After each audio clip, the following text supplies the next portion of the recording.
So this is Paul Keeley from the National Low-Income Housing Coalition. Welcome to the call. We are going to give it some time for people to log in. So just bear with us for a minute or two and we'll get started in a minute.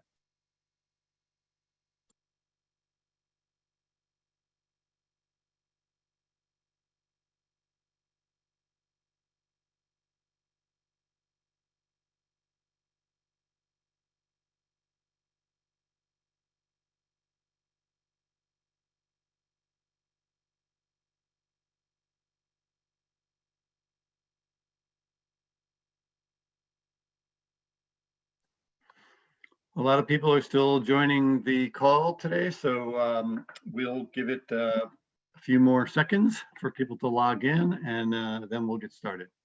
Thank you.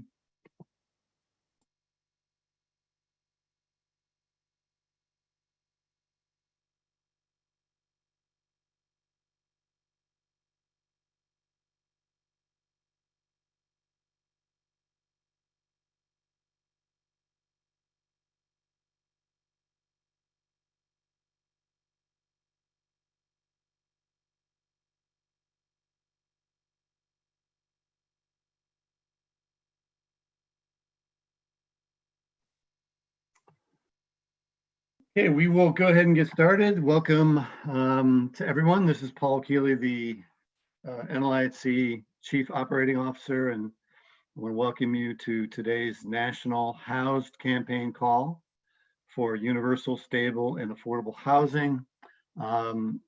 During today's call, we will discuss updates on advancing the HoUSed campaign priorities in President Biden's American Jobs Plan and his new FY22 budget, which proposes increasing HUD funding by 15%. You'll hear more about that and the latest on where we stand with the American Jobs Plan.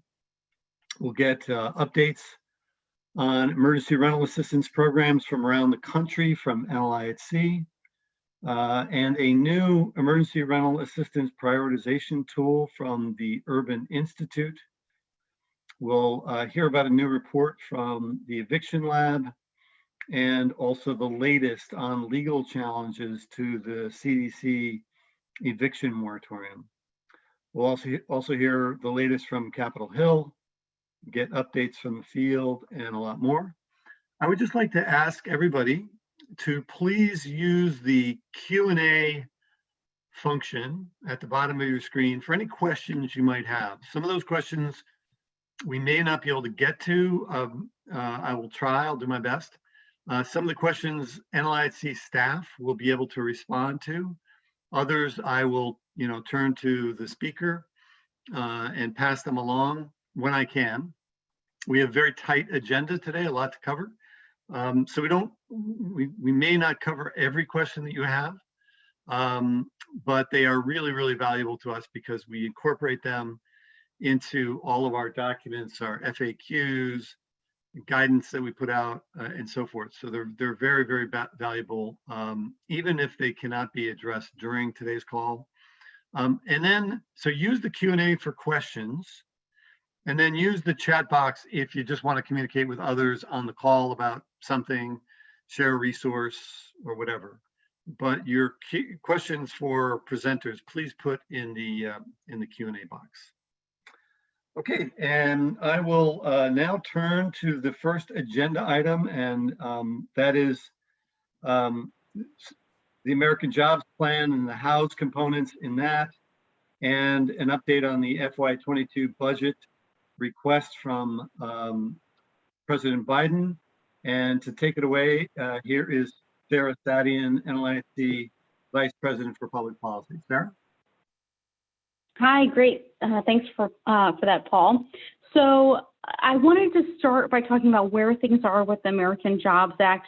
As you guys know, the president unveiled his priorities on March 31st, and that included $213 billion for housing, although most of the details weren't very clear. We do know that the White House proposal included $40 billion for public housing repair, money for additional tax credits, but it didn't go in enough detail to know exactly what the president was thinking in terms of his Jobs Act. We think a lot of those details will be left up to Congress, and that provides us with an opportunity to push for our priorities in the next bill, which include a major expansion of rental assistance to cover every eligible household, $70 billion to fully address the capital backlog needs for public housing, and at least $40 billion in the National Housing Trust Fund to build more homes for people with the greatest needs. So over the last week, we've had a lot of developments that I want to share with folks. One is that we've started to see more support for the House campaign priorities in the American Jobs Act. First, we saw a Dear Colleague letter signed by 78 members of Congress in support of those priorities. It was led by Senators Jeff Merkley, Elizabeth Warren, Kirsten Gillibrand, and Congressman Richie Torres from New York. We were really glad to see such a robust turnout on that letter, and I think a lot of it has to do with folks on this call who have been advocating with our members of Congress. We also saw last week that the Congressional Progressive Caucus, so a caucus within mostly nearly all Democrats in Congress, also endorsed the House campaign's 3 top priorities. That was a really great development to see. And finally, we saw a support letter signed by about 40 national non-housing organizations, again, reiterating their support for our campaign proposal. Those include organizations like the National Education Association, folks that work in the healthcare space, the Cleveland Clinic, and others. And it was really good to see that this is not just a priority for folks who work in housing, but also for people across the board. All of that, I think, went into the next development, which is that today, Chairwoman Maxine Waters, chair of the House Financial Services Committee, released an updated version of her Housing as Infrastructure Act. And I'm going to share the link to that in the chat box in just 1 second.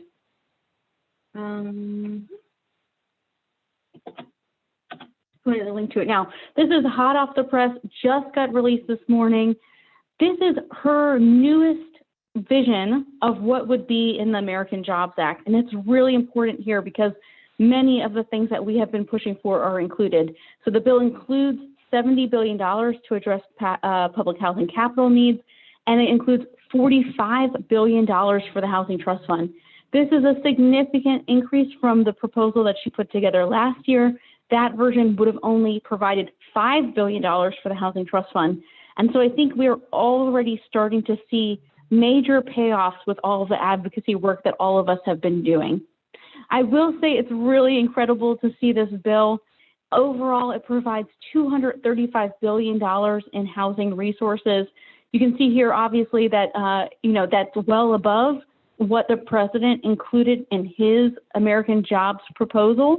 And we also know that that $213 billion that was in the White House proposal will have to be divided in some way between the Ways and Means Committee and the Financial Services Committee. So it's not going to fly as it currently is, but it's a really great way to start off negotiations by Chairwoman Waters and really set the tone for what her priorities are going to be in negotiations as they move forward.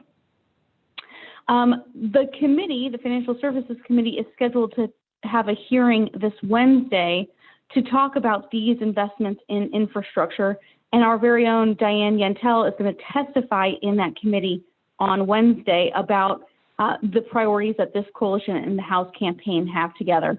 We're hoping that all of you can help support that by joining in a national call-in day on April 14th to help amplify the message that these resources are critically important. We'll have a call to action that will go out, I believe, tomorrow morning that can help you prepare for that, but we'd love you to mark your calendars now for Wednesday, April 14th, and for a national call-in day. We're also encouraging folks to continue to sign on to our national letter in support of the House campaign's priorities overall, because that will help us continue to build support in Congress for those resources. Shifting gears to focusing on the FY22 budget, this is another place, again, where you're seeing our House campaign's priorities really be amplified. President Biden released on April 9th his budget blueprint, So this is a preview of what is going to be in his full fiscal year 2020 budget request. That won't be out until May, but this gives a sense of the direction that he is going for his request. Overall, it includes a $9 billion increase or 15% increase to HUD's budget. Much of that is focused on the priorities that the House campaign has. So it would expand rental assistance by to an additional 200,000 households through the Housing Choice Voucher Program. Those vouchers would be focused on people who are experiencing homelessness or fleeing domestic violence. And the budget also calls for a significant increase to the Public Housing Capital Fund of $3.2 billion, which is about $435 million above last year's level. So overall, we're seeing not just in an infrastructure bill, but also in the FY22 budget request, major opportunities for us to advance our priorities as part of the House campaign. I mentioned that the full budget request is likely to come out in May. After that time, we'll likely see Congress draft and vote on spending bills. That's a relatively long process. We might not see a final spending bill signed into law until October 1, when the fiscal new year starts, but there's a lot of really good substantive work here that we can build on as Congress is doing that work. I did want to just raise for people's attention that we're still circulating a national letter urging Congress to provide the highest level of funding possible for housing and community development programs in this FY22 budget. So we encourage you to sign on. This is really the last chance this week, the last chance for folks to sign on before we have to send that to committee staff as they figure out how they're going to allocate resources. And with that, I will turn it back to you, Paul, to see if there are any questions. Great, thanks. Thanks a lot, Sarah. There's one question here. Jacqueline Simone asked, I heard in the coming weeks, Biden will be announcing part 2 of the infrastructure plan focusing on human infrastructure. Has NLIHC heard anything about this? And is there any chance that universal Section 8 could be included there? I know we are pushing for it to be included in the original package, but any other information you might have about part 2? Yeah, so from what I've heard about what will be in the president's proposal around human infrastructure, or the care economy, as I think the White House is calling it, it's mostly focused on things like expanding Medicaid, home and community-based services, access to child care, and some other resources there. It's unclear if that will pass separately or if that might be combined with the American Jobs Act to pass as one major piece of legislation. So I think the less important thing is to focus on which particular bill it is in, but just making sure that we have our stuff in any bill going forward. So rather than focusing your effort on including Section 8 in that separate bill or that second package, we should be making the case that any major legislation that moves forward should include a major expansion of rental assistance and public housing dollars and housing trust fund dollars. Great. So there are a number of comments in the question and answers, I should say, questions that are related to issues related to emergency rental assistance and different sort of parts of that. And I just want to say, one individual talked about, how Iowa really needs help, and the restrictions they've made to their program pose extreme barriers. And a number of others of you have asked different things about emergency rental assistance. And I just want to say we do have a couple of speakers, several speakers actually, who are going to talk about some of those kinds of issues a little later on in the call. There is, Gina Wilk was saying, did you say that the Biden budget blueprint doubles the typical HUD budget? No, it's, she said 15% higher than last year, Gina. Let's see. There. And if it's okay, go ahead. I see that folks are asking questions about their emergency rental assistance, and I can just really briefly touch on that. Thanks to all of you guys for engaging on these national calls and through our policy working group calls on Tuesdays at 12:30. we've written a series of letters to Treasury, HUD, and the Domestic Policy Council at the White House, talking with them about where there's a need for greater clarification in their FAQs and other documents.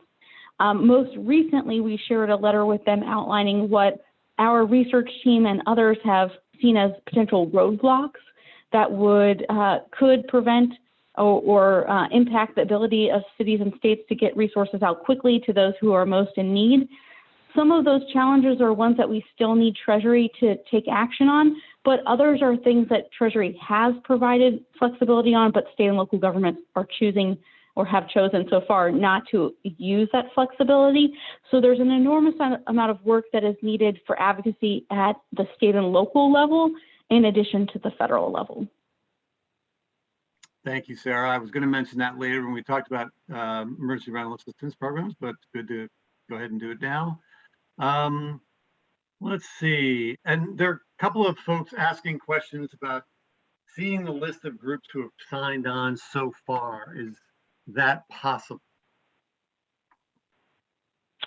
That is a great question, but it is not a question for me to answer. I'm going to have to defer to either Kim or someone from the field team about that. Okay, great. Okay, so again, a number of questions about emergency rental assistance. I'm going to hold those for a little bit later in the call. And I just want to thank you, Sarah, for giving us that update on the American Jobs Plan and the FY22 budget. Great, thanks so much. And thank you to everybody in advance for participating in our National Call-In Day on the 14th. Fantastic. Okay, we're going to move on to our next presenter, and we're going to hear from Sam Batko from the Urban Institute about a new emergency rental assistance prioritization tool. Sam? Thank you. Yes, I was asked to speak about an update to Urban's Emergency Rental Assistance Priority Tool, which was released on April 5th, so last Monday. And I'm just sending out right now a link to the tool in the chat so you can go and visit the page while we speak. I presented about the tool on this call in the past, but as a reminder, we created this tool as a guide for communities in how and where to target emergency rental assistance resources in a way that contributes to minimizing evictions and homelessness, and also in a way that promotes racial equity. The tool identifies priority neighborhoods using several economic and demographic indicators to create what's called an index score for each census tract in a state. And the tool was developed as a part of the framework for an equitable COVID-19 homelessness response with support from the Melville Charitable Trust, Funders for Housing and Opportunity, and the MacArthur Foundation, and in partnership with the Center on Budget and Policy Priorities, the National Alliance to End Homelessness, the National Healthcare for the Homeless Council, and the National Low-Income Housing Coalition. The update that was published on April 5th was funded by the Schultz Foundation, and some really important pieces were updated. So the overall index, which is what if you're looking at the tool right now, you'll see that there are darker census tracts and there are lighter census tracts, and dark census tracts are neighborhoods that should be prioritized on the basis of their index score. And that index score is comprised of 11 indicators that are separated into 3 sub-indices. And again, if you're looking at the tool right now, you'll see that those separate sub-indices are a housing instability sub-index, a COVID-19 sub-index, and an equity sub-index.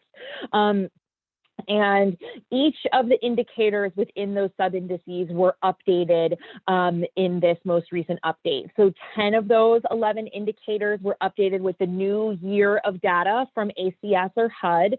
And one of those indicators, the COVID-19 job index, was updated with the data from the March analysis of that tool. And so this is the most recently available data for every single one of the indicators. And our hope is that as more data becomes available, we'll be able to do more regular updates of the tool and notify you as we do them.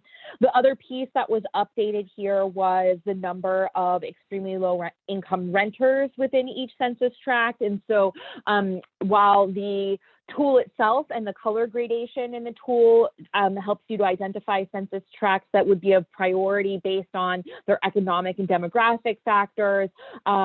If you're looking at the totality of a jurisdiction, you may be interested in how you would proportionately sort of think about administering rent assistance in a way that reflects not just priority, but also concentration. And so that ELI number was updated for each census tract as well.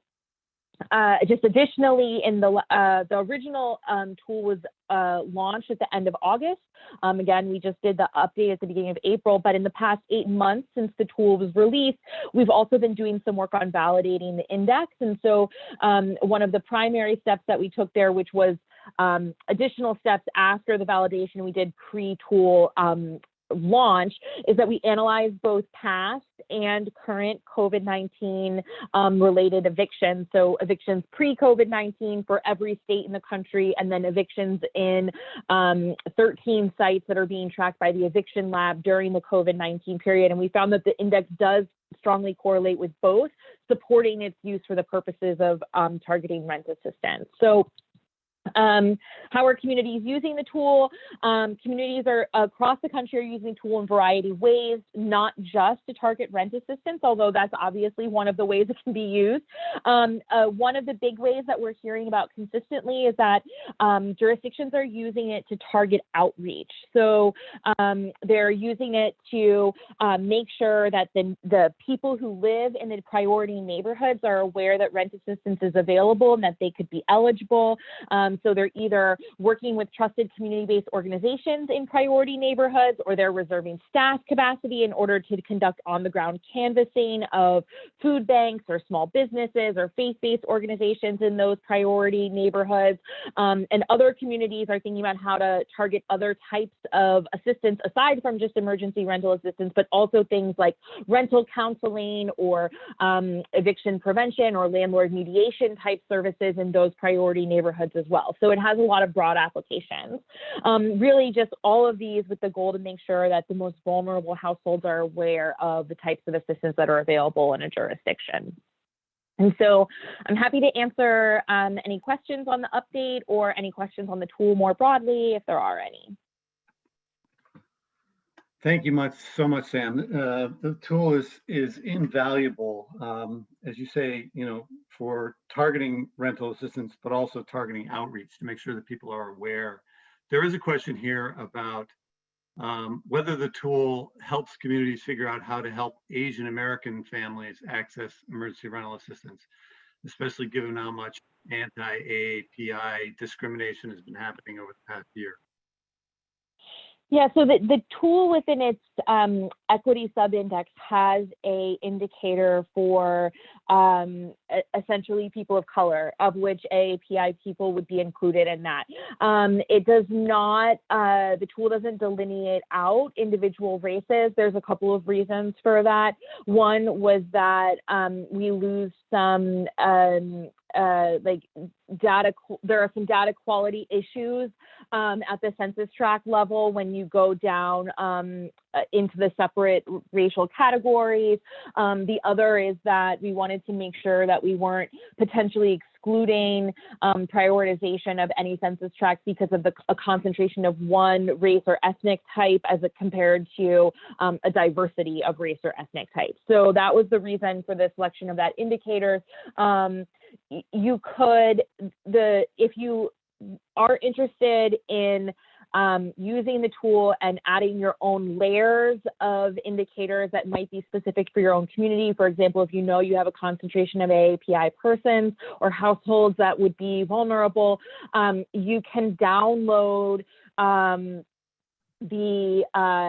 the full data set for the index in our data catalog, and I can quickly pull up the link for that as well. And a lot of people are actually taking this option in order to be able to then turn around and upload the tool or upload the data into their own GIS, and so that they can layer it with other things that they might be interested in looking at in addition to just the ERAP index. Great, Sam. So there's a question here. Does the Urban Institute have a list of communities that have embraced the tool, that are using the tool? Do you have a sense for that? Yeah.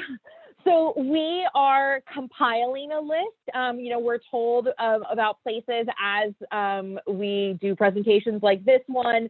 We don't have by any means a holistic list of places that are doing it, although we are in the process of compiling those lists and we're hoping to share that soon. Our hope is also that we'll be able to share the ways in which people are using the tool, because a lot of the places that we're hearing from are using it in really different creative ways. And so we're going to be doing like a toolkit and then also a brief on how people are using it. That will be really, really helpful. I'll combine a two-part question. Do you expect the tool will help youth and families who are experiencing homelessness, part one? And then part two, does the tool account for people who already receive rental assistance? For example, public housing, Section 8, whatever. Yeah, so it does not account for people who already receive public housing. We don't include a public housing measure in it, although when we were doing the ground truthing within communities, it was identifying neighborhoods with high concentrations of public housing and rent assistance. We don't know 100% the reason for that, but we also have heard that a large portion of communities' evictions are from public housing units and for people who are on assistance currently. So we haven't made any adjustments on the basis of that information yet. What was the first part of that question? I'm sorry. About youth and families who are experiencing homelessness. Yeah, so it does not incorporate a measure for people who are currently experiencing homelessness. It should, based on what we know about drivers of homelessness and neighborhood level factors that correlate to entry to homelessness, it should help with prevention of homelessness. Essentially, like if you wanted to include like people who were experiencing homelessness currently, you'd be using like shelter addresses as opposed to anything else. And so we don't have that factored in right now. There's one other question here that we're tight on time. I know you have to get off right at 3. Do you know any? Sorry about that. That's okay. Do you know of any jurisdictions that are using the tool to analyze the efficacy and equity of their emergency rental assistance programs once those programs are up and running, that are using it sort of as a judgment tool? There is a question here also, will states be judged on whether their distributions match this mapping tool? I would think it's more for the jurisdictions to look at how they're doing. Do you know of any that are actually using it as sort of an assessment tool? I don't know of any who are using it as an assessment tool right now. I will say that in the conversations that we've been having with jurisdictions about how they're assessing the race equity of their administration, places are very early in that process. They haven't really started analyzing data, so that it's not to say people wouldn't necessarily eventually use this. As far as the second half of that question, which is like, would states be judged on whether or not they did this? The answer is no. While we have shared, and this tool has been shared on like webinars for HUD and for a number of different types of HUD programming, it's not a requirement, and certainly it's not a requirement from Treasury either. And so nobody would be judged if they didn't use this tool. Fantastic. Well, thank you very, very much. You had a number of people saying what a great tool and what a great synopsis of it. So we really just thank you so much for joining our call today. Sure. And I would just like, as one plug, if people are using the tool, if you're using the tool in your community, please do reach out to me via email and let me know. Because like I said, we are compiling this and trying to create like profiles of the ways people are using it. So thank you for having me. All right. Take care. Thanks again. Okay, we're going to now talk a little bit more about emergency rental assistance programs that NLIHC has been tracking and what some of the latest data and information show us. And that is, the presentation will be made by Rebecca Ye and Neetu Nair from NLIHC. So I'll turn it over to you guys. Thanks, Paul. Hi, everyone. Thank you for joining the call today. I'm Neetu Nair, a research analyst at NLIHC, working with my colleague Rebecca Ye, and we'll be providing some updates on the latest with rental assistance programs that we're tracking. Can we have the next slide? Thank you. Right. So we continue to track emergency rental assistance programs created in response to COVID-19 and expand our database, which we began developing last year. This phase of tracking includes the $25 billion in rental assistance dollars allocated under the Consolidated Appropriations Act. And as of today, our database includes over 810 programs, 185 of which are from the Treasury Emergency Rental Assistance Program. In total, we know that around 691 total jurisdictions received direct allocations from Treasury, and we'll be monitoring each of these closely as they start up their programs. All the programs that we track are consolidated on the map and associated table on our rental assistance section of the NLIHC website. Can we have the next slide, please? Thank you. So our detailed COVID-19 rental assistance database, which is also linked on the website, provides a deeper look into the fields that we're tracking. These include key program characteristics like eligibility criteria for tenants, landlord requirements, duration of assistance, and more. And with significant changes to this round of rental assistance funding, we're making sure to track the additional program characteristics such as allowance for self-attestation, providing direct-to-tenant options, and also tracking how programs are prioritizing applicants. Next slide, please. So here are some of the updates on where we currently stand with the new emergency rental assistance programs under the Treasury. We've recorded around 185 programs, which represent over 200 jurisdictions. And this difference is because several programs have either combined their direct allocations between cities and counties, or some have even joined the state program to have emergency rental assistance provided under a centralized umbrella program. So from our current database, we currently have 40 state programs on there, out of which 36 of them have opened, 143 city and county programs, and 4 territory or tribal government programs that are currently open. These programs that are open represent nearly 15 billion out of the 25 billion allocated under the Consolidated Appropriations Act. And we will continue to track and update this. We update the public-facing information 3 times a week, and we make sure to stay current with the information that we're finding. And based on these initial observations, I'm going to pass it on to Rebecca now to talk about what we're seeing from the programs that have opened. Thanks, Neetu. So as Neetu mentioned, I'll be covering a couple of areas of concern, and Sarah alluded to this earlier, where we're seeing programs that may not be using the flexibility given to them, but should be, so that they can better serve tenants and more efficiently disperse funding.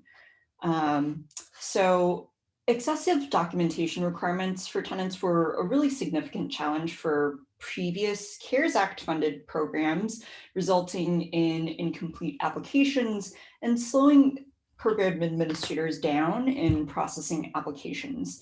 The statute and current guidance for Treasury emergency rental assistance programs affirm that self-attestation in itself is adequate documentation for showing COVID-related hardship. And the guidance additionally allows for the use of self-attestation for showing housing instability, income, and in cases where tenants lack formal leases, to show their rental obligation with some alternative proof of residency. Self-attestation is one of the most important tools in the toolbox to reach tenants in the most precarious situations, yet only 46 Treasury emergency rental assistance programs explicitly permit self-attestation in their application processes. Programs most commonly explicitly allow self-attestation for COVID hardship, and There may be programs that are allowing for self-attestation a little bit more quietly, but they really need to be more explicit, as tenants may be deterred from applying if they see, for example, that a lease is necessary, but they themselves are living in some sort of informal rental situation that lacks a lease. This is an area where advocates have a continued opportunity to educate and influence program decision makers, and they should. Similarly, while the statute makes clear that programs can directly pay tenants if landlords decline to participate or are unresponsive, few programs exercise this option. Really, only 30 programs have stated that they do this. Several programs explicitly state that there is no alternative for these tenants and that the applications will be dismissed without landlord participation. There are really a number of situations in which landlords will simply be unresponsive, especially since the assistance is taxable, which may be unattractive to landlords that are renting informally. All of which is to say there must be recourse for these tenants, including access to rental assistance, connection to legal services, and potentially relocation services depending on the circumstances. Next slide. On the bright side, we're seeing a number of programs using equity in their framing or prioritization schemes. We're seeing far fewer programs administering Treasury emergency rental assistance programs with overly restrictive eligibility criteria that we saw in earlier CARES Act funded programs. So, for example, fewer programs are asking for timely payment of rent pre-COVID or low liquid assets. We're also seeing more programs serving people regardless of their immigration status, thanks to a lot of education and advocacy that folks on this call have been doing to ensure that their jurisdiction's rental assistance programs work better this time around. So I'll stop there and pause for questions, as I know that there are a number that have already been asked. Okay, great. And I will reiterate, because some of the questions were, what can we do if, our state is applying greater restrictions than they should be and so forth. And just to reiterate what Sarah mentioned at the top of the call is that NLIHC President and CEO Diane Yantel sent a letter on these various issues and others to Treasury Secretary Yellen, HUD Secretary Fudge, and Domestic Policy Council Director Rice. She's had some follow-up calls with the White House, and we are hopeful that these things will be addressed so that future guidance will be issued that will be stronger than what has been stated in the past. But I would say it's just absolutely essential that advocates do whatever you can at the local and state levels to influence your programs. There's a wealth of information, reports, guidance that has been produced by our research team, Rebecca and Nitu and others, that sort of outline best practices and what should be done and what can be done to make sure that these resources get to the families in need, those most in need, those with the lowest incomes, and in an equitable fashion. So do want to ensure that folks do whatever you can at the local level. I will say a number of folks put in the Q&A box that they noticed that their program wasn't on the list. So we'll take a look at that and see if we're missing some. Let's see. One of the issues in Utah that's becoming salient is that the state and agencies are asking for the landlord's W-9. Most small landlords do not want to provide that form. I don't know if that has come up in your research, either Nitu or Rebecca. That's definitely an issue that we're hearing about. I think that there are a lot of issues around that. And I think that that's maybe one of the biggest reasons to ensure that there is some sort of direct to tenant assistance option. I think that there are also a number of ways to hopefully negotiate and persuade landlords that this is really their best option to recoup any rental arrears as well.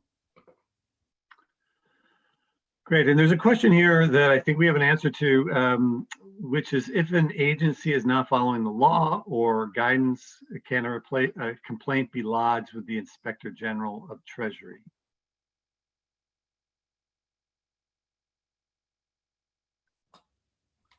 Rebecca?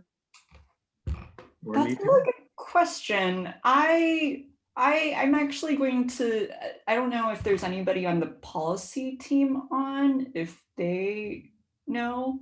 Yeah, actually, there are two places where complaints can be filed. One is with the Consumer Financial Protection Bureau, and then the other one is escaping me. It's the FTC, and maybe at least in the follow-up email to this call, if we don't do it now, we will send you links to where complaints can be filed with both those agencies. There's also a question here, does the database include details about which jurisdictions are using best practices, as it would be potentially helpful to include this information in our advocacy? Yeah, absolutely. There are definitely, we're tracking best practices in terms of self-attestation, programs that are allowing for direct to tenant, as well as kind of other program design features that are more easily accessible online. I think that there are a number of programs that are really investing deeply in partnerships with community groups, and that may not be as trackable for us online because that information is not as available on the internet. But long story short, we're tracking some that are a lot easier for us to track, and others we're kind of keeping tabs on, but maybe not necessarily tracking as in depth. Great. And there's one more quick question. For states and localities that have not opened up yet, are there common reasons why that we're aware of? Yeah, that's a really great question.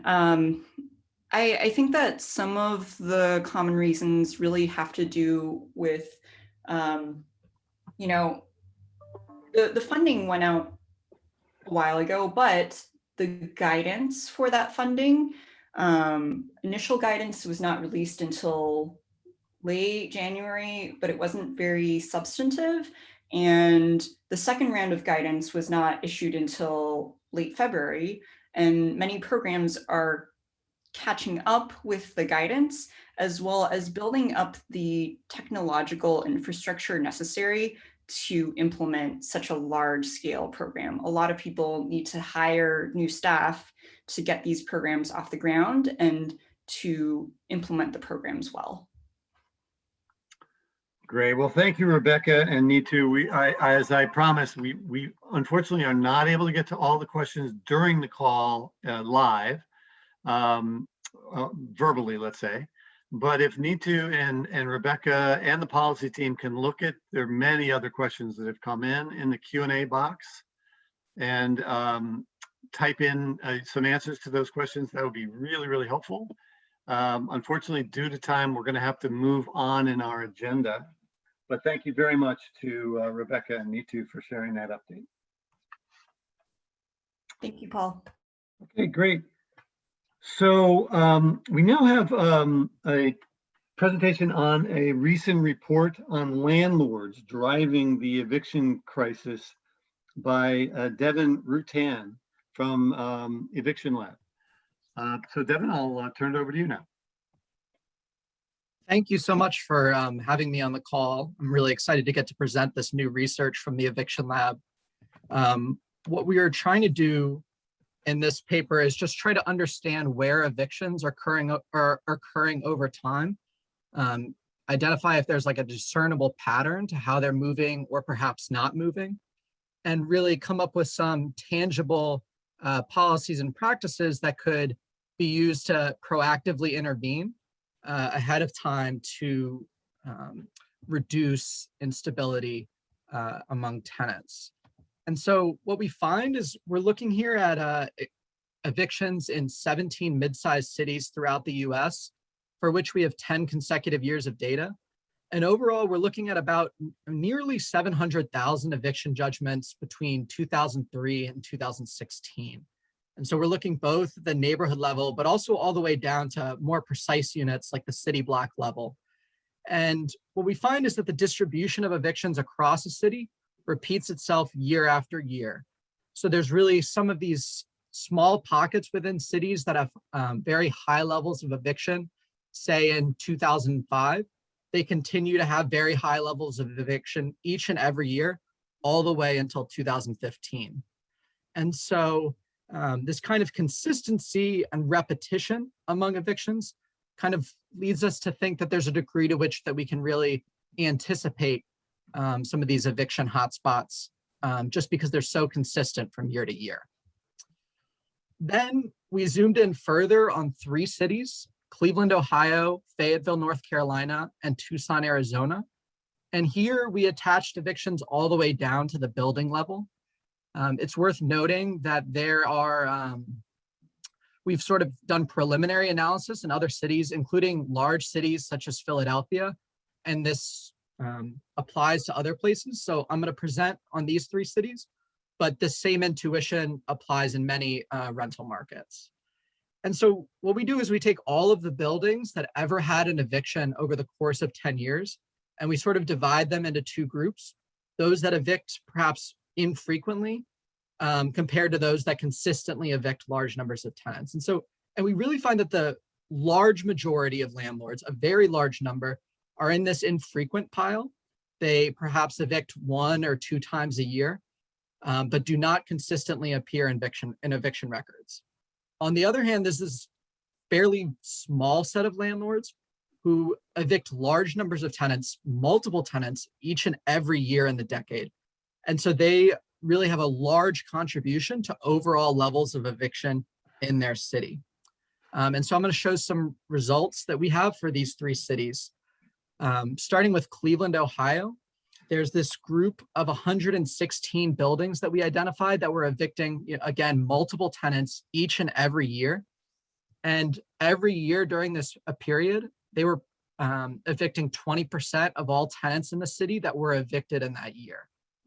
To put this in comparison, there were 19,000 other buildings, about 19,000 other buildings that we identified that ever had an eviction, but it was really this 116 that were producing a very large share.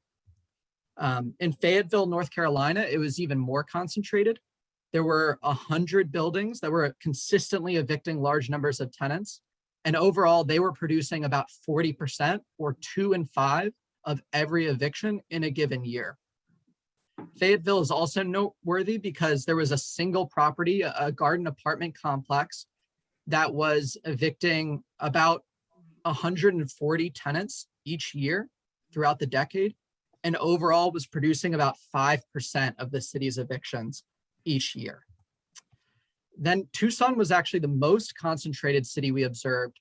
Here, there was about 300 buildings that consistently evicted large numbers of tenants, but they actually outnumbered, the evictions they produced were larger than the number of evictions produced in any given year by these infrequent evictors.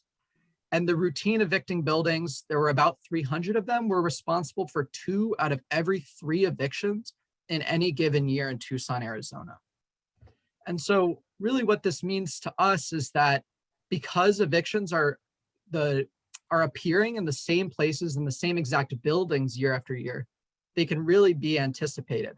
There's an extent to which, based on, say, what happened in 2018, we already know with a reasonable degree of likelihood that we already know who the most evicting landlords are going to be that next year. So this offers an opportunity to be really proactive and engage to create lasting change to disrupt future evictions.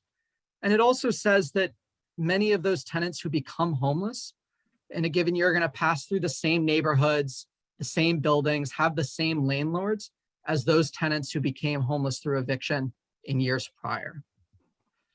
Because evictions are so concentrated, we find that there's this small set of landlords that are producing such an outsized share of evictions, then it means we can probably make really outsized progress in reducing eviction in a city overall by directly targeting those buildings. And we have a few suggestions for what this might look like. For service providers or other organizations, they could potentially target legal aid and mediation services directly to these buildings, trying to disrupt evictions as they're occurring or even before they're occurring. Also, rental assistance or homelessness services could be directed at these addresses, just since these are a lot of the tenants that are really at a disproportionately high risk based on who their landlord is. At the city level, we think there's a lot of opportunity for cities to potentially sanction, negotiate, or incentivize the most evicting landlords to change their behavior, and in doing so, potentially reduce the burden of eviction in their cities to a large degree. They could potentially mandate mediation for buildings with that in the year prior had multiple evictions, and they could also prioritize those buildings for code enforcement or tax assessment. Finally, the diagnostic tools that we develop in this paper are not all that complicated, but they do require data which can be difficult to access. And so we really think that something like a federal eviction database could really allow any organization to do this anywhere in the United States and really adjust it and tinker it for their specific purposes. So thank you so much for the opportunity to share this research with you today. And I'm happy to answer any questions there may be.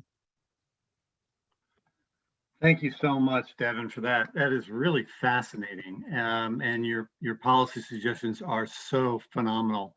We're very tight on time, but I'll just give you a couple of questions, sort of a two-part question, combining a couple. Did you analyze evictions across cities based on cost to file for an eviction? And did you find any similarities in the variables for high eviction landlords? Are they primarily low rent landlords, or don't you know? Yeah, so in this particular paper, we did not look at cost to file, but in other lab analyses, we do know that having a higher filing fee does reduce the number of filings that occur. Particularly these what we call serial filings, where each month landlords are going after taking tenants to eviction court, basically as a way of charging rent, maintaining rent collection. So filing fees have shown to be an important aspect of reducing eviction filings in other spheres. It just wasn't something we considered in this particular paper. I think as to landlord attributes, it looks a little bit different in each of these cities. So for instance, Cleveland, Ohio, all of the top 5 evicting properties were all public housing units. But then in the other cities, it was all private buildings. And it was not necessarily the case that they were low income housing units or necessarily located in perhaps like high poverty or high disadvantaged neighborhoods. Some of the whether a building is this really extreme level can just be a little idiosyncratic in the way that just like neighborhood level prevalence of eviction much more closely maps up onto what we know about other risk factors for poverty or homelessness. Again, Devin, I wish we had more time to talk about this. It's really, really helpful. There are other questions. There's the comments about data, and you mentioned it. There is the Eviction Crisis Act that has the creation of a national data repository that we, and I know Eviction Lab, have been influential in promoting, and we hope to get that passed in the near future. I just want to say thank you so much for this phenomenal presentation. All the presentations that we've received from the presenters will be shared. That's a question that we frequently get, and we will share those out after the call. So Thank you Devin, for having thank me, you Paul. so much. If you can stay and just take a look at some of the questions that have come through the Q&A, that would be, and respond if you can, if you have time, that'd be great. Thank you so much. Thank you. Okay, now we're going to talk a little bit more about the about evictions, and we're going to talk about legal challenges to the CDC eviction moratorium. And we have Martin Siegel joining us from the Offices of Martin Siegel, Offices of Martin Siegel. And thank you so much for joining us, Martin. Take it away. Sure. Thanks very much. Thanks for having me. I'm a lawyer in Houston, and I have been working with the coalition on a possible amicus brief in one of those legal challenges, which would be in the Fifth Circuit Court of Appeals. That's the federal court of appeals that covers Louisiana, Texas, and Mississippi. That's one of a number of cases percolating around the country. So these are challenges that have been brought in federal district court, in a number of district courts, that basically make two arguments about the legality of the CDC's eviction moratorium. And this is the one, this is what was extended at the end of March, and now, as of now, is in effect until the end of June. So one set of arguments claims that the moratorium is beyond the statutory authority of the CDC. So that becomes an argument about whether the Public Health Service Act provision that the CDC is relying on, which largely speaks in terms of, older, more conventional methods of addressing outbreaks, such as fumigation, inspection, disinfection, things of that nature, whether that also covers this measure, because it does have a more open-ended part of it that should cover things beyond simply the listed steps. So that's an argument largely about the statutory authority of the CDC. Some of these cases have also made constitutional arguments saying that even if the CDC is acting within its statutory latitude, that nonetheless this eviction moratorium is beyond the constitutional authority of Congress as the legislative entity that enabled the CDC to do what it does, both because it extends too much discretion to the agency and also because it goes beyond Congress's power under interstate commerce to govern things like this. So the challenge in the Fifth Circuit that I'm working on is about the Commerce Clause challenge. That's the legal issue that's been raised so far, and the district judge, it's a district court in Tyler, Texas, agreed with the challengers that this goes beyond what Congress is allowed to do under its ability to regulate interstate commerce. So far in these cases, there have been split decisions. So district courts in Ohio and Texas have struck down the CDC's moratorium. District courts in Louisiana and Georgia have upheld it. As long as these are district court decisions, they don't really extend beyond the geographical boundaries of those courts. And in fact, the court in Texas did not issue an order reaching any other properties. It really just issued a sort of decision explaining how it thought that case should come out. But it is now trickling up to the courts of appeals, and there has been one decision from the Sixth Circuit Court of Appeals, which is the one that covers Tennessee and Kentucky and Michigan and Ohio. That court invalidated the moratorium under this ground I mentioned a moment ago, that it was beyond the statutory authority of the CDC under its governing statute. Our case pending now in the Fifth Circuit will raise the different question, or at least could raise the different question of constitutionality under the Commerce Clause. It is unclear, really, based on the timing of these cases, whether there will be decisions from other courts of appeals beyond the Sixth Circuit before the moratorium expires. And of course, the moratorium could be extended as it has been in the past. But so it's a little bit of a race potentially between how quickly these courts decide these cases and the lifetime, I guess the lifespan of the moratorium. But at least it's possible there will be a decision in the Fifth Circuit. Like the Sixth Circuit, Fifth Circuit is a fairly conservative court, and it may be a challenge to get it to agree that these measures are constitutional and within within the legal or the statutory ground given to the agency. One last quick note, in Texas, where I am, the moratorium was enforced through a series of orders by the Texas Supreme Court to local courts that oversee evictions. So ever since this was enacted by Congress, and then after that, there were CDC rules.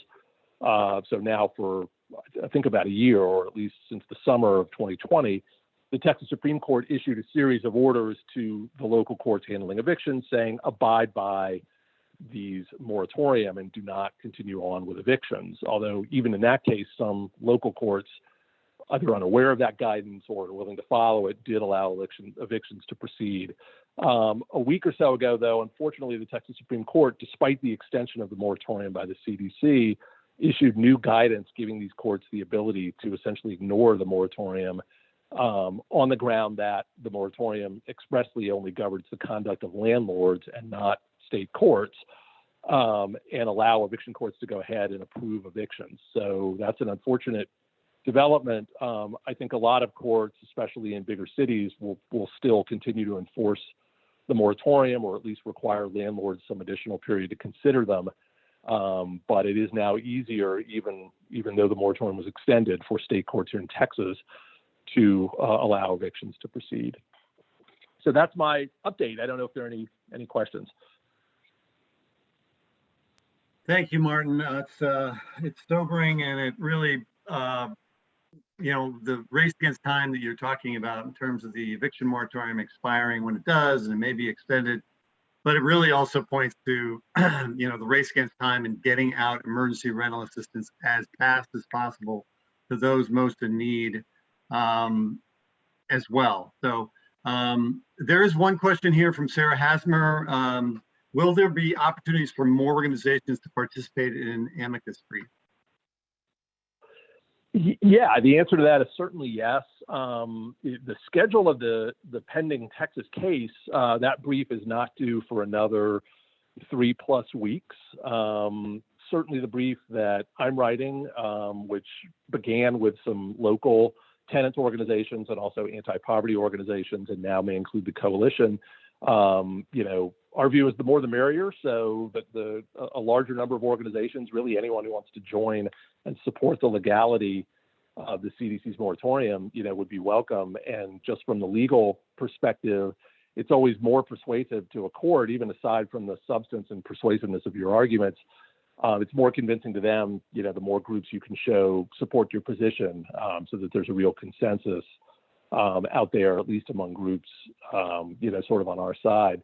I should mention that the landlords in these cases have been represented by conservative legal advocacy groups. So, there is also the sort of political tint to the other side, I guess. So that, in a way, kind of lines up with the amicus support in favor of the CDC. It's a bit of a mirror image. One last point, you mentioned rental assistance. In Texas, there's $1.3 billion apparently sitting in Austin that should be distributed out to tenants to, as you say, be a sort of backstop regardless of what happens with the moratorium. And yet almost none of that money's been distributed. So that's been its own problem here. Yeah, absolutely. Okay, we are a little bit tight on time. Martin, thank you so much for that presentation. And I just want to correct something, a mistake I think I shared. When I misspoke earlier saying a way to complain about whether your jurisdiction or state is not abiding by the emergency rental assistance law that was passed or the guidance that has been sent out.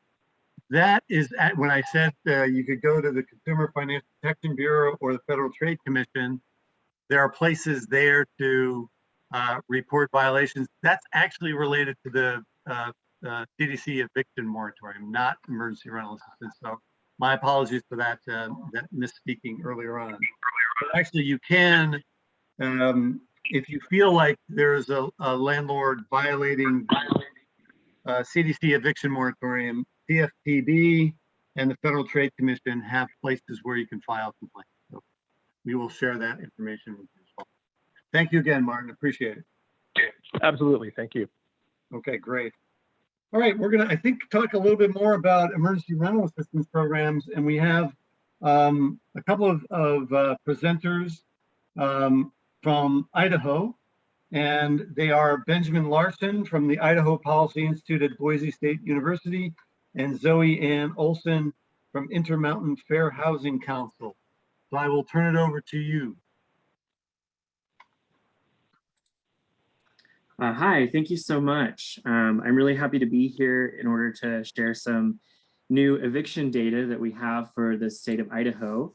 And a little bit later, Zoe's going to be talking about how some of this data is being used. I'm going to drop a link to our website in the chat if anyone wants to go and take a closer look at some of the data there. So I am a research associate at Idaho Policy Institute with the School of Public Service at Boise State University. And we've really been trying to get data to the folks on the ground so that they can really make the best use of these rental assistance funds. So I just wanted to share that data with you today. First of all, just to review some definitions for the data that I'll be showing you. We have data on both eviction filings and formal evictions across the state. Eviction filings are those that were filed in court, but may or may not have resulted in a formal eviction or an expulsion of a tenant. But as we know, even having that eviction filing on a tenant's record can be devastating for their future housing stability. So this is really where we wanted to focus our data collection efforts. And then we also have data on those eviction filings that ended up with the tenant losing the case and being expelled from their residence. And all of this data is taken from the Idaho Supreme Court for 2019 and 2020. And if I could get the next slide, please. So in 2020, there was an average of 3.1 evictions per day across the state of Idaho. There were almost 1,900 households that had eviction filings, which represented about 1% of Idaho's 190,000 renting households. And 1,127 or 0.6% of those households ended up losing their cases in court and being formally evicted. We found, based on looking at the data from the 2 years, that there was a 30% decrease in both eviction filings and formal evictions from 2019. But as we will look at the next slide, we'll see that that is not evenly distributed across the year. So these two charts right here show the month-to-month eviction filings and formal evictions. So you can see the 2019 numbers are represented in orange and the 2020 numbers are represented in blue. Of course, the biggest drop occurred in April. This was when the Idaho Supreme Court ordered that courtrooms had to be closed due to the coronavirus pandemic. I'm sure we all have our own vivid memories of what happened during that time. And then we see that the numbers sharply rose again in May once the courts reopened. So the numbers of eviction filings have not reached pre-pandemic levels, but they're getting closer and closer all the time. A big chunk of that 30% decrease really was due to the court closures that happened in April. And as you can see, that the numbers have been slowly ticking back up to approach where they were in 2019 before the pandemic began. And so this is a pretty concerning trend, particularly with all of the aid responses that have been put in place. So I am ready for the next slide, thanks.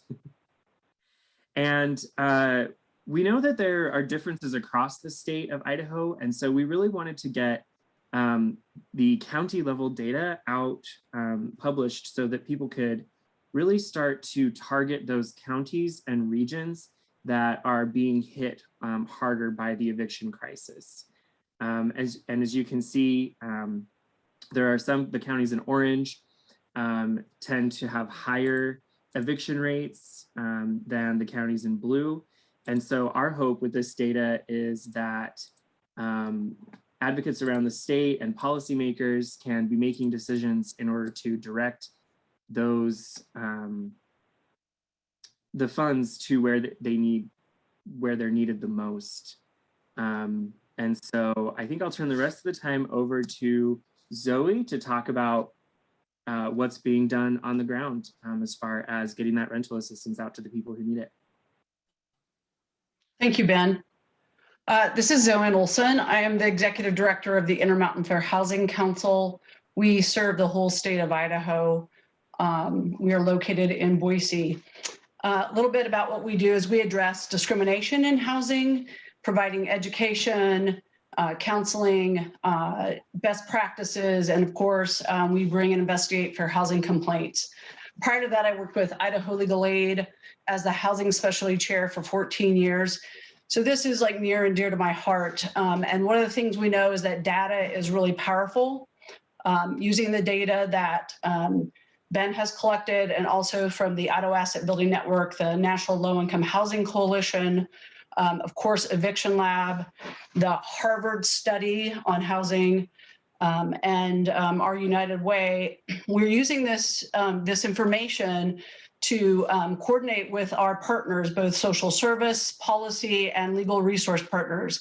And one of the things we found here in Idaho is that when we can examine this data and see when evictions are going up in a certain county, for instance, Bannock County, which is in southeastern Idaho, about 3.5 hours from Boise, at the capital, which is in southwestern Idaho, I can make calls out to our community partners, both the Idaho State Bar and Idaho Legal Aid, and we were able to get more funding for legal representation in Bannock County, where evictions were still occurring, even though the CDC moratorium is in effect, even though we have over $200 million in rental assistance going out really pretty effectively, and also using that money to target the need that is there, making sure that community members across the state are aware that this money is available. And that's really incredibly important because it helps then reduce the number of evictions that are happening, of course, in Bannock County and across the state.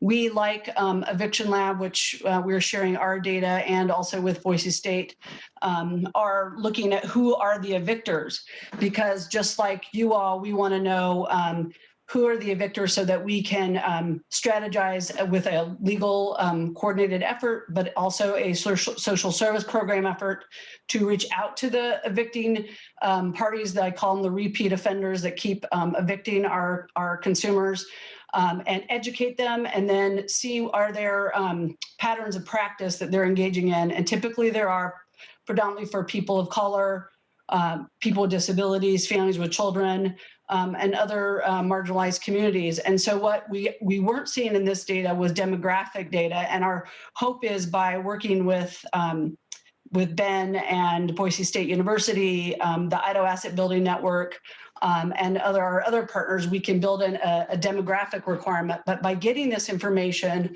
we're able to directly reach out to the repeat evictors and address them either through prior to court or meet them while we're in court and providing rental assistance.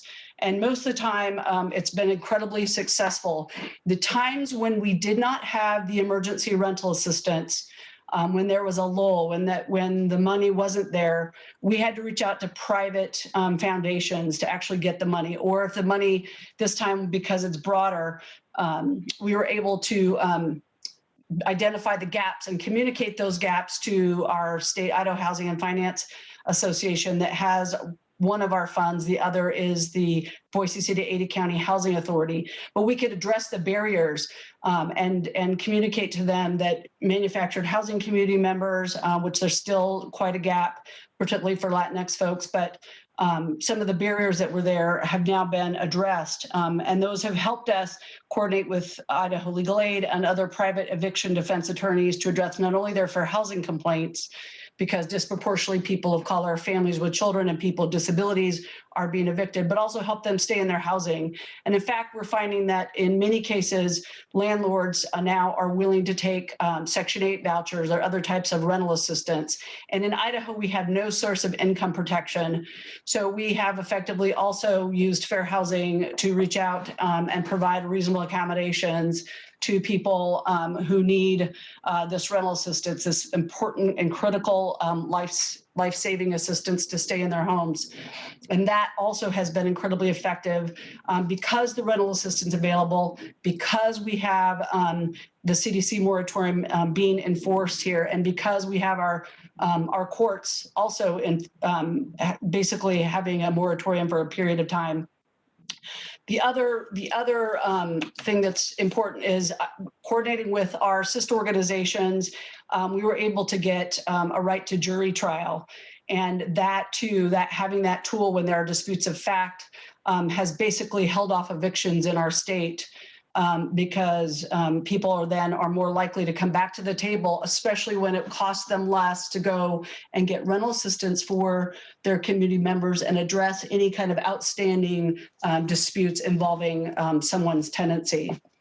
And lastly, this has been enabled us through community organizing and policy work to share these different strategies. Because of this data, we can tell people where on the ground people need help, and then make sure that our community groups are reaching out to the buildings, to the community members, particularly where there are mass evictions, with the high increases in rent and the lack of affordable housing, having emergency rental assistance, having attorneys on the ground, having community networking with the larger support of these organizations has made a tremendous difference. So I hope with Ben and our community partners across the state, we can continue to hold them off and keep people housed, because that truly has been life-saving. Thank you. Thank you, Ben and Zoe. Great presentation and great work on the ground there. Really exciting to see the way that you're pulling together sort of this very valuable data on evictions and emergency rental assistance. One question I have is, you talked and previously we talked about, the high evicting landlords. Do you have any sense, any data or even anecdotal information that some of the high evicting landlords are resistant to accepting emergency rental assistance? And if so, do you have a direct-to-tenant option in Idaho?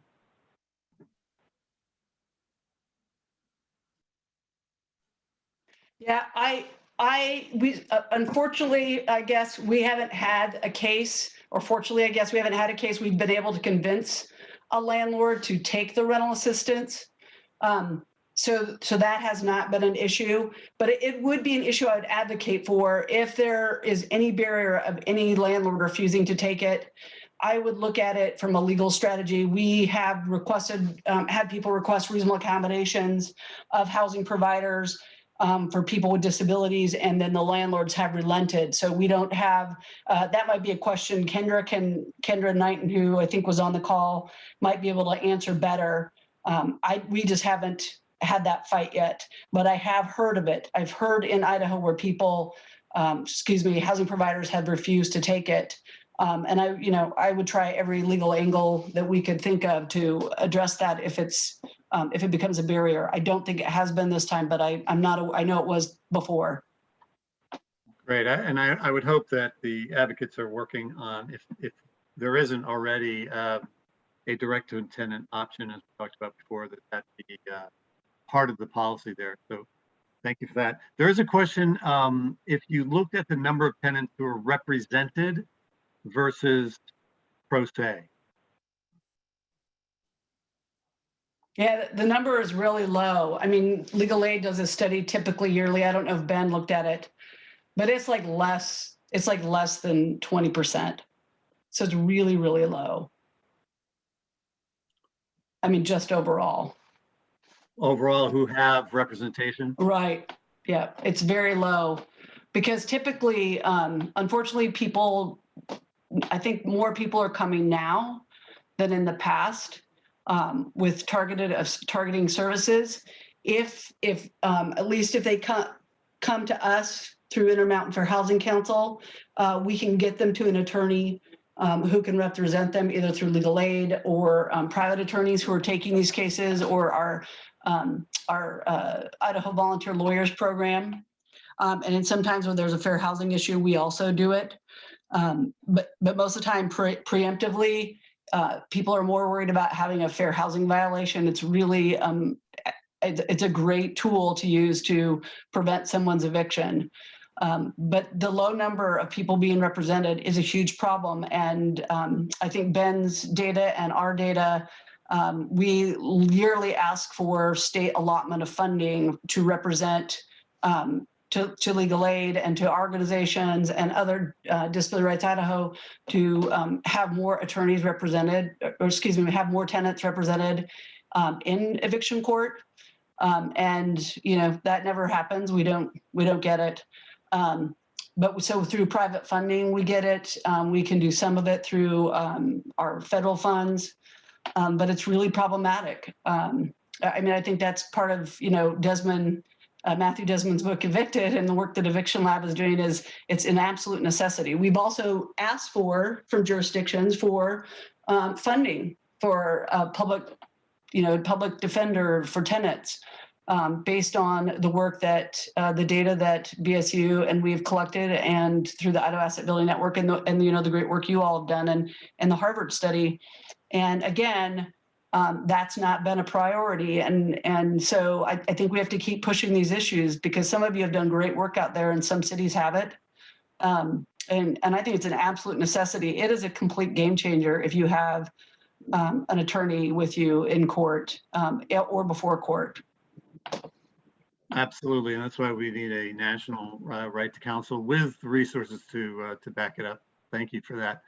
There's another question here. Has legal aid looked at the demographics of those represented evicted without representation juxtaposed to legal paraprofessional, legal assistants, and attorney demographics with a racial equity lens? That is also a good question. I haven't worked for legal aid though for about 9 years now, and I will put that I'll put it in a request to them to see if there's been a study done. I think there may be somebody on the line here through Legal Services Corporation. I think demographic data is important in all of these in all of our research, right? Who's being evicted? Who are the evictors? Who's being represented and what the demographic makeup is. I will say to you, because we address evictions and discrimination, that a majority of our cases are people of color. A majority of our cases are people with disabilities and families with children. And those are many times intersectionally, right? They're disproportionately so in comparison to families who reach other communities or how they're being treated. When we have comparators, we can see who's being evicted and not evicted for the same actions, right? The same types of acts, who gets to stay and who has to go, and what buildings, like I think your prior colleague get on, who is not getting evicted, right? And who these evictors are targeting, and specific buildings and buildings of people with high concentrations of people of color, and developments with high concentrations of people of color, and people with disabilities and families with children. So I think it's necessary to have these studies, and I think it's necessary to collect this data. So it's so important. Thank you so much. I really appreciate both you and Ben for this presentation.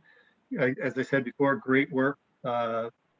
Thank you so much for sharing it with us. And we may be inviting you back at some point. Thank you so much for joining the call. Thank you. I just want to wrap up with a few important next steps. So we talked earlier in the call Sarah told us about the National Call-In Day on Wednesday, April 14th, 2 days from today. Please call your members of Congress, your senators and your representatives, and urge them to support the HoUSed campaign's infrastructure proposals. Really, there are three things you should ask for in those calls. Number one, an expansion of rental assistance to every eligible household. Number two, $70 billion to repair public housing. And number three, an investment of $40 billion in the National Housing Trust Fund to build and operate homes for the affordable, that are affordable to the lowest income households. Please join us for that. We'll send an e-blast out tomorrow with some additional guidance, some social media language that you can use and so forth. But the most important thing is on Wednesday, call your members of Congress and urge them to incorporate the House campaign's infrastructure priorities in the infrastructure package that they're currently working on. Again, I want to remind everyone that we have working groups that delve into some more of the details related to all of this information we've been sharing on the national call. The policy working group meets on Tuesdays at 12:30. There's a disaster housing recovery working group that meets on, and that's Eastern time, I should mention, that meets at 3 p.m. Eastern time on Tuesdays. And then we have a state and local implementation working group that talks about implementation of emergency rental assistance programs and other responses to COVID-19, implementation at the state and local level. Those are Wednesdays at 3 p.m. Eastern time. And then we invite all low-income residents to join our Tenant Talk Live calls the first Monday of each month at 6 p.m. And we will have all of that information in our e-blast summarizing this call that we'll send out to all of you who have participated in this call. So thank you so much for joining today's call, and we will see you next Monday at 2:30 p.m. Eastern time. Thank you all, and thank you to our panelists.